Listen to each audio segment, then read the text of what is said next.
Senate Impeachment Court is actually proceeding accordingly with a transparent, fair, and legally sound process regarding the impeachment case of Vice President Sara Duterte. The specific certifications being required from the House are all part of the effort to guarantee procedural legitimacy and to uphold constitutional standards. These certification procedures should not be seen as traps or measures to impede, but these certification processes help prevent any legal impediment or challenges or technicalities that could undermine the impeachment process once it starts rolling and to uphold the proceedings' integrity. So, the disrespect for or attempts to undermine the impeachment court processes threaten the independence and credibility of the court and jeopardizes public trust on the process itself.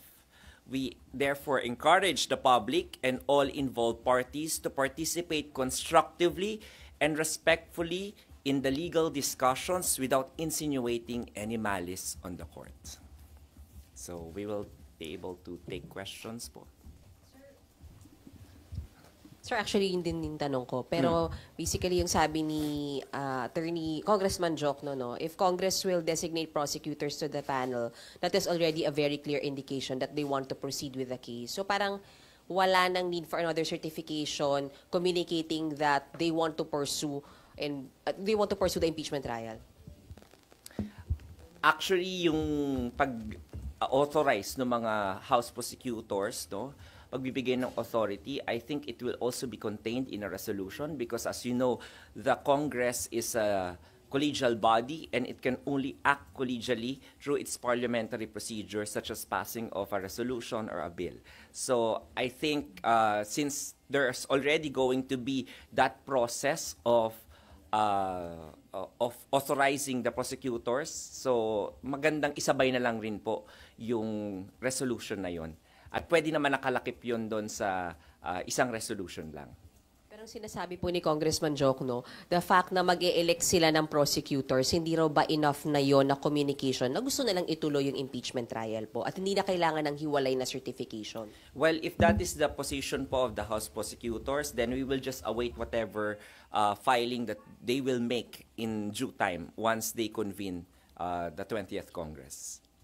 As far as you're concerned, attorney, hindi enough yung pag-elect po na ng prosecutors. Kailangan maghiwalay na communication na nagsasabing gusto namin ituloy itong impeachment trial na to. Well, the question should be asked again, how will that election or authorization of the House prosecutors will happen? Paano sila ma-authorize?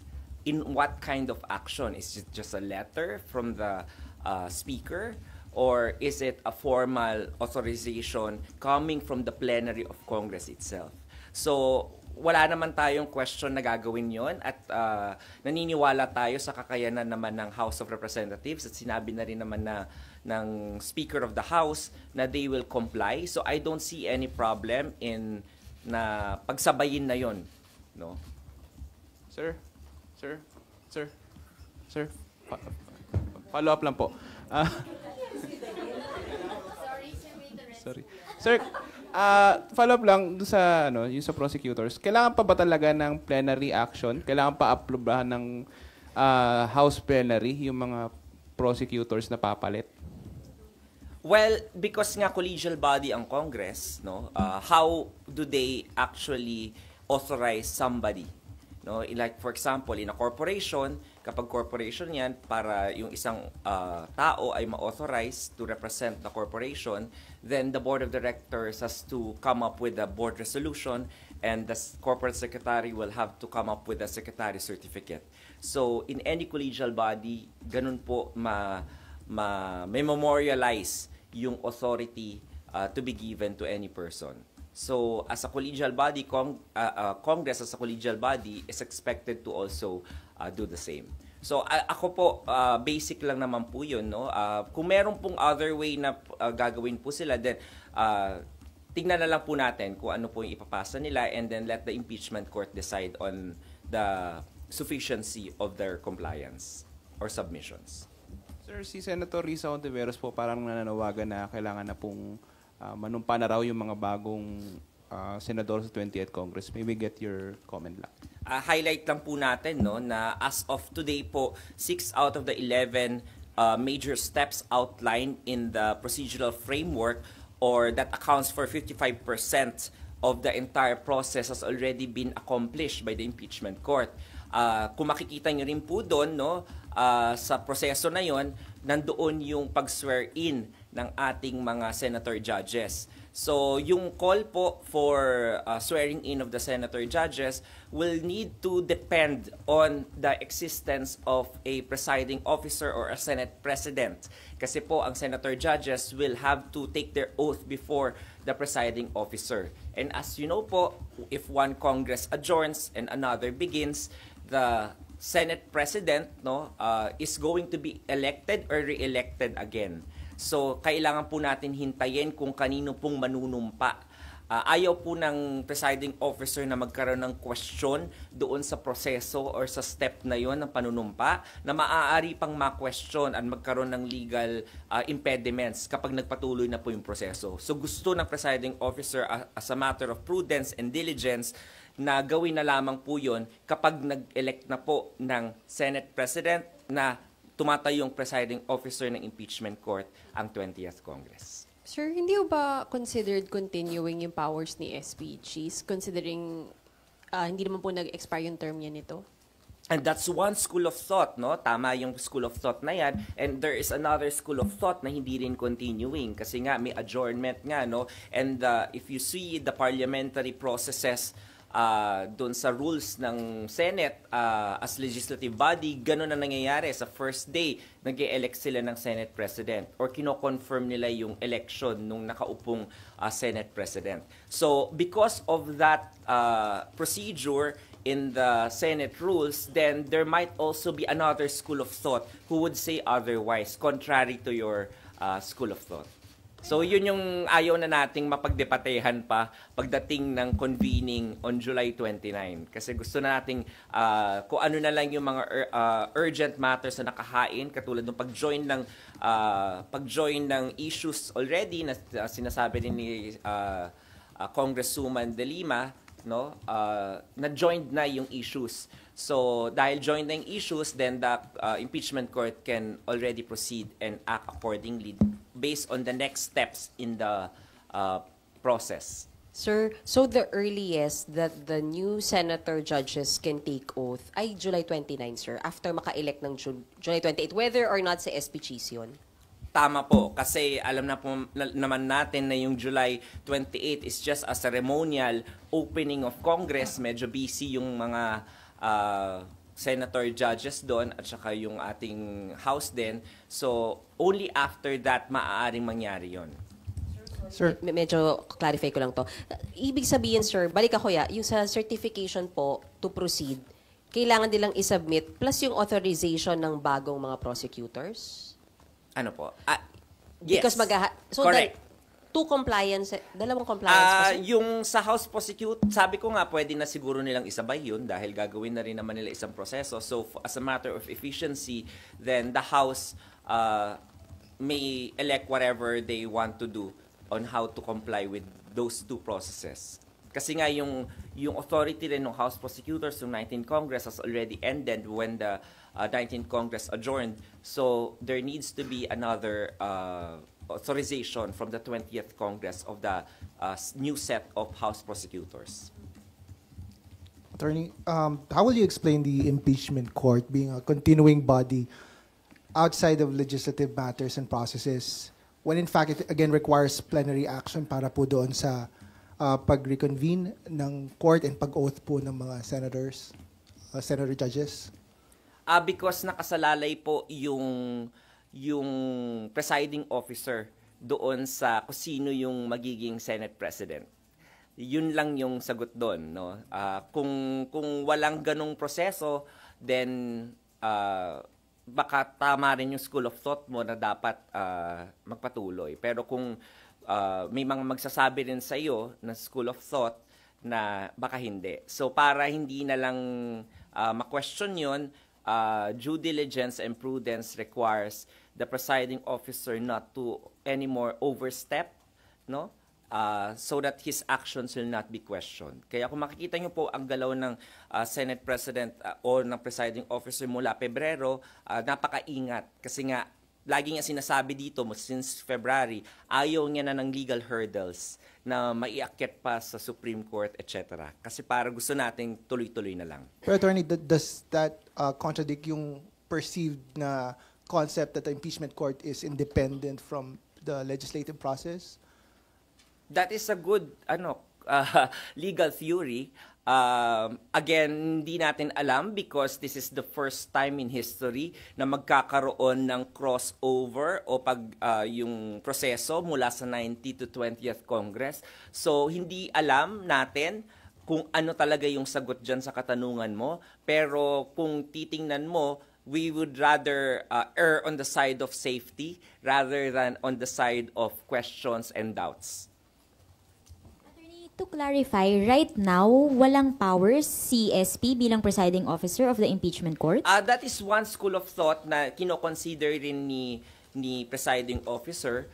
Another school of thought nga, yung meron pa rin na continuing body. So because of the precarious situation na kailangan mag-elect ang 20th Congress, so iniisip na lang ni SP para wala ng legal question, then wag na muna. Hintayin na lang natin yung 20th Congress na maipanganak at mag-convene. So, bali, yung stand po ng impeachment court sa ngayon, wala dun sa dalawang yun? Hindi po namimili yung impeachment court dun sa dalawang schools of thought for now? More of doon sa school of thought na base sa Senate rules nga, no, consistent with the Senate rules as a legislative body, it is trying to balance that. At dahil nga kailangan mag-elect ng Senate President, malamang yung presiding officer din mawawalan ng kapangyarihan. So yun. So it is the safest position as of now because it has a basis in the Senate legislative rules. Attorney. However, sabi ko nga sa inyo, no, this is an ongoing conversation with the public. So lahat naman po ng senator judges, no, whether they like it or not, nakikinig naman po yan at nagmamonitor po. So lahat po ng mga legal theories, lahat ng mga comments and opinions ng iba't ibang mga abogado at mga constitutionalists, kino-consider naman po yan. So if the people will be able to proffer persuasive argument towards the convening or swearing in earlier, siguro baka makonsider yon. But as of now, the presiding officer would like to err on the side of safety and consistent with the spirit behind the Senate legislative rules. Attorney, following your arguments on Dexter po, dun sa pag-required din sa House of Representatives, hindi ba imperative din sa impeachment court to issue na panibagong summon dahil nasa 20th Congress na sila at 19th Congress yun na napadala ng summon sa Vice President? Kung makikita niyo po yung galaw po ng yung galaw po ng impeachment court ay patuloy. So kung medyo may pagdududa ba kayo kung continuing body ba o hindi, the position taken is it is actually a continuing body kasi nga may summons po and we recognize the submissions from the previous Congress. However, meron pa nga pong mga question kung sino po ba yung presiding officer ngayon? Si Senate President pa ba? Dahil nag-adjourn na yung 19th Congress? Or patuloy pa rin ba siya? So on that question alone, mako-connect mo yung summons na yan.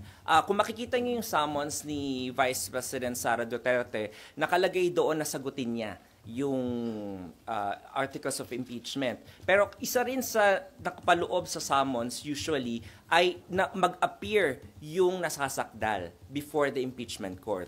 And when you look at the body or the wording of the summons, walang nakalagay na specific date doon at a set date and time na isi-set ng impeachment court. So, ngayon, sa next step natin, makikita yung step 7, appearance of the Vice President Duterte. Paano ngayon malalaman ni Vice President Duterte na kailangan niya mag-appear? Kung 29 ba siya? 30 ba siya mag-a-appear? Hindi nga alam eh. So, malamang sa malamang, isa po yan sa gagawin po ng impeachment court kapag nag-convene na po ito ng sa susunod na session nito. So, Ang issue po for the Vice President to appear at a certain date and time. So makakapaglabas lang po ng bagong calendar kapag Tama po. nakapag-convene. Kapag nakapag-convene na po. At saka kapag naka-comply na po. Kasi naka-hinge po yung convening ng impeachment court doon din po sa certification from the House of Representatives. So, attorney, ibig sabihin po, dependent pa rin po yung calendar ng impeachment trial sa schedule po ng mga legislative processes? Like po sa 28-29 yung start po ng sessions? Hindi ko magets yung yung tanong. Kung dependent pa rin po yung schedule ng calendar trial dun sa magiging schedule po ng mga sessions sa legislative processes basically kasi sa 28 pa po mag-resume yung or mag-start po yung mga sessions. So nakadepende ito po doon kung kailan po siya. Lagi yung tatandaan, dalawang hats ang sinusuot ng Senado. So kapag nagkaroon ng plenary session sa 29, then maaaring magkaroon doon ng pag-uusap.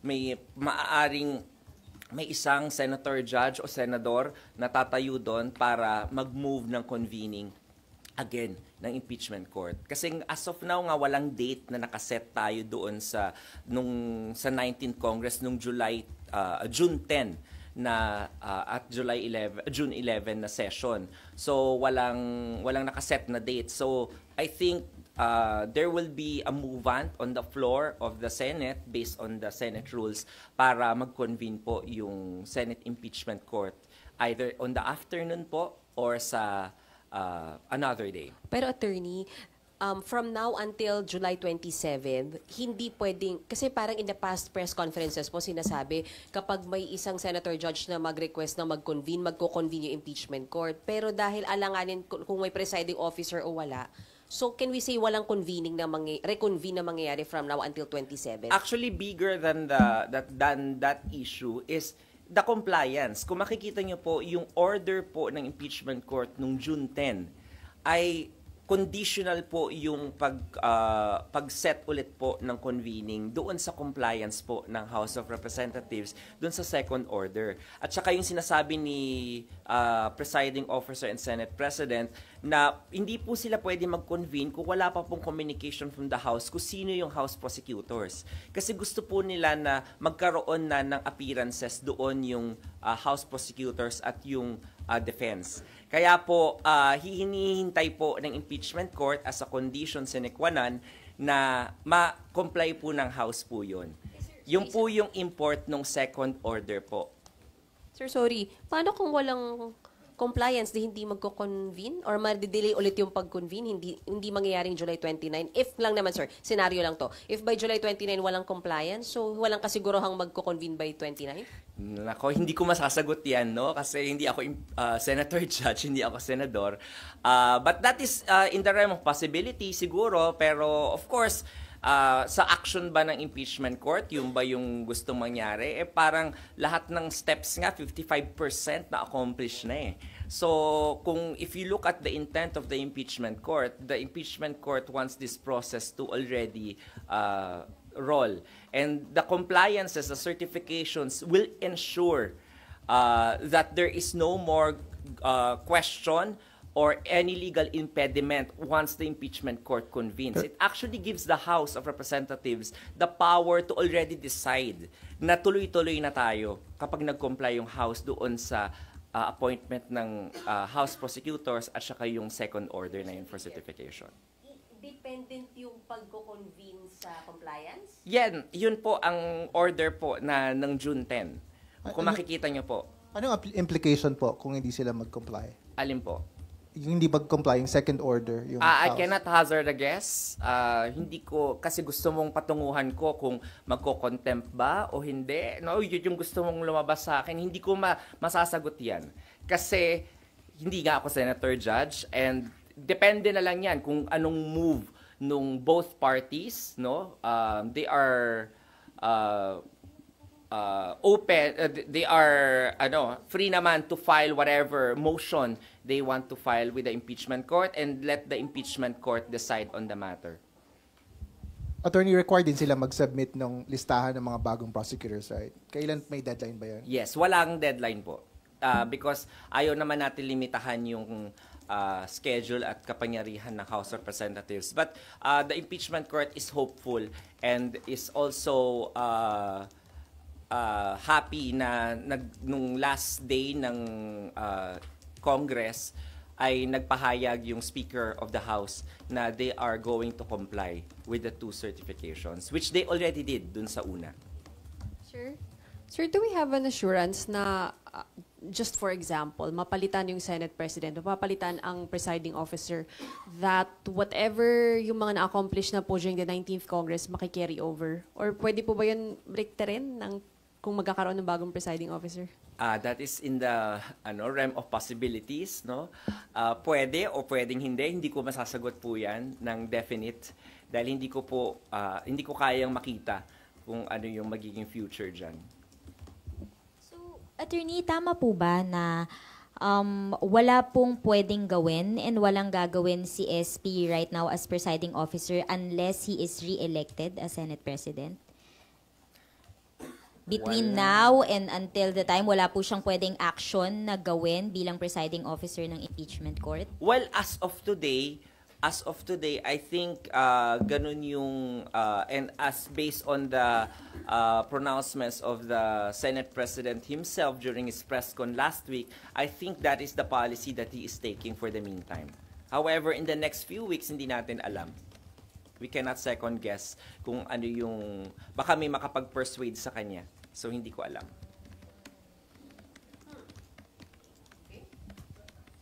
Kahit motu proprio po. Alin po? Po yung na-mention SP last. Na ano po? Yung motu proprio na pagkukonvene. Motu proprio ang pagko-convene. Ayaw nyo nga ng motu proprio na dismissal eh. Tapos ngayon gusto nyo motu proprio na convene. Nakuha nyo. I mean, the Senate President is respecting each of the senator judges. He is respecting the collegial body, which is the Senate. That's why, as much as possible, he acts together with the College of the Impeachment Court. So, Attorney... Kaya ganon din po yung nakita ninyo yung June 10, di ba? Marami nagsasabi dapat nagko-caucus, di ba? Pero ayaw ni SP, gusto niyang doon mag-deliberate for everything to be transparent and visible to the public. While it can happen na pwede naman nilang mag-caucus, pero I don't think that's the policy of the presiding officer because he wants the public na makita lahat, no, ng mga nangyayari in front of the cameras. Just to clarify lang po, Attorney, SP Cheese remains to be the presiding officer of the impeachment court currently? Yes. Because as a matter of holdover principle, ganun po yun.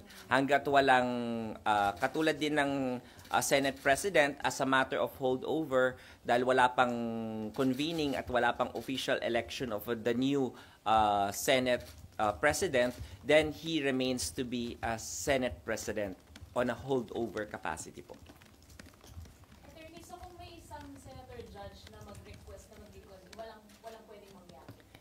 Sabi ko nga po, the Senate is a collegial body, hindi... So, baka po kung isa, I don't think na mapagbobotohan po yun. So, alam naman po natin, official actions of the Senate as a collegial body only happens in the plenary, on the floor, at kailangan nakalagay po sa order of business din po. No? Yun naman po yung sa Senate rules.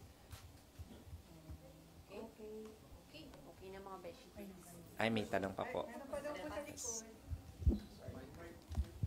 I'd like to follow up on one of the questions kanina. So, to be clear, walang convening of the impeachment court until the 20th Congress opens. Kasi yung order ng Senate to the House is mag-designate sila ng prosecutors. Pero, you can also say... And kasi, mag-comply dun sa certification na second, na pwedeng na ipagpapatuloy ng House. But can the House do that even without having their own plenary session?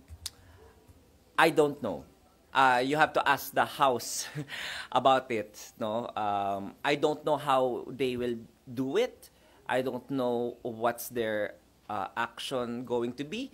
However, for the meantime na nagwe-wait po tayo, no, ng any action, hindi naman po sinabi yun na tumitigil po ang proseso. Kasi pwede naman pong aralin na ng magkabilang panig ng mga litigants yung kanilang mga modes of discovery. Pwede naman pong mag-avail na sila nun, mag-send ng written interrogatories para mapatawag yung adverse party witness. So, dapat yun po yung pinaghahandaan. And I think those things can be filed even before the convening of the impeachment court. Kasi po, para pagdating po ng convening on the 29th onwards, ay matakal na po kagad yun. So, yun yung kailangan na mangyari po. Sabi ko nga po, ang impeachment court po passive. Maghihintay lang po yan sa submissions ng both parties. So ngayon po, the active participation of the litigants should be the one that is encouraged.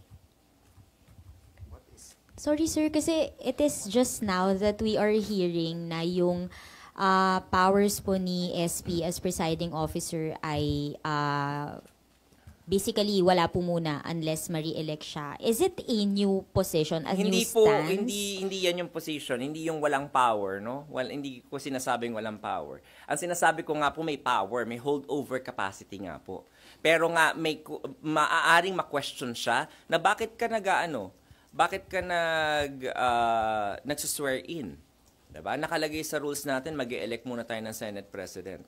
Okay. So ayaw niyang mangyari yun na ma-question siya. And since wala pa rin naman yung compliance, kahit mag-swear in yung mga judges ngayon, wala rin namang mangyayari. Kasi wala namang convening pa ng impeachment court. Kasi nga, we have to wait for the certification or the compliance to the second order of the impeachment court bago po mag-convene yung impeachment court. Attorney, what so, if... ang So ginagawa it's a po matter ngayon of being pragmatic. Erring on the side of caution talaga. Correct. Is that a parang bagong stance or pronouncement po ni SP? I mean, kailan po ba niya ito ibinaba? I think he has always been consistent since February. That's why nung sinasabi ninyo na i-convene yung impeachment court habang naka-recess yung Senate, hindi naman ginawa ni Senate President yun because he was erring on the side of caution. Anong sinasabi niya paulit-ulit dito sa sa press con niya? Sinasabi niya, 'di ba, ayaw niyang ma-question at umabot pa, magkaroon pa ng another case for prohibition sa Supreme Court. Nakuha niyo? Kaya nga ganun yung nangyaring dates And he was crucified for it because of him erring on the side of caution. 'Di ba? So Attorney, what if makapag-comply ang House dun sa second requirement bago mag-open ang session, regular session? 20th Congress po So paano po sila magko-comply? So I don't know kung paano po sila magko-comply without convening the 20th Congress. So maybe you can ask the House po how they will be able to do that.